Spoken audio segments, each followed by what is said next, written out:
Joining us now is Democratic Congressman Steve Israel of New York, who will head House Democrats' fight for seats in 2014. Good afternoon, sir. Good afternoon, Martin. Do you believe that when members of Congress get an earful from constituents during the recess about jobs, immigration reform, gridlock, do you think that will put them, as you just heard Speaker Boehner say, in a better mood, or do you think they'll end up with concussion? Oh, well, I hope that they get into a sensible mood. I mean, what you just heard from Speaker Boehner is another chapter in the Congress of chronic chaos.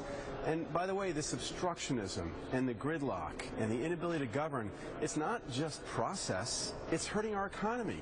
They couldn't find the votes to pass a critically important bill that invests in roads and highways because evidently the highways didn't yield far enough to the right. And because they didn't have those votes, because they injected ideology into a highway bill, they can't pass a highway bill. What does that mean? Highway workers don't get paid. They don't get jobs. They couldn't stop the furloughs of defense workers. We're going home for 6 weeks, and we have defense workers going home with No, Mr. Israel, no, that's the Affordable Care Act that's increasing part-time workers. That's nothing to do with that bill.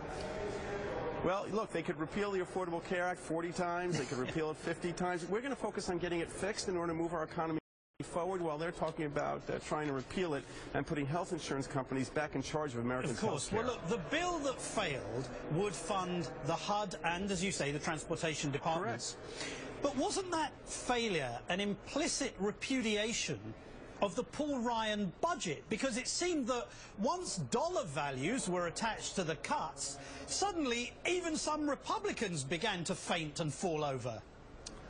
Well, that's right. I mean, some Republicans have realized that their extremism and their crisis and their ideological injection into every debate is hurting our economy. And now there are only a few Republicans, I wouldn't count more than 10, but only a few Republicans who are now realizing that there's got to be a better way.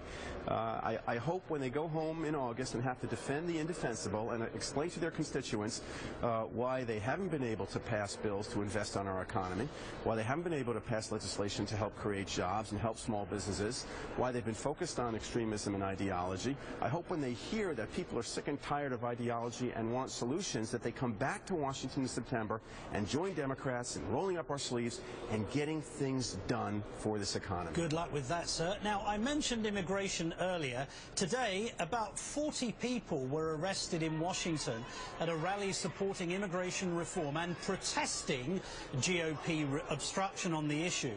If enough Republicans balk at funding for the nation's roads, how do you pass something like immigration reform in the House? Well, you know, all Republicans have to do in August is listen. 68 senators, Republicans and Democrats, have passed comprehensive immigration reform. Over 80% of the American people want us to pass comprehensive immigration reform. Why is it that the United States House of Representatives now has to be the place that kills comprehensive immigration reform? These Republicans often say to us, have you read the bill? I say to these Republicans, are you listening to your constituents? August will be an opportunity for you to do so. Come back and let's get this passed. It's the right thing to do. Let's hope so. Congressman Steve Israel, thank you, sir, for joining us. Thank you, Martin.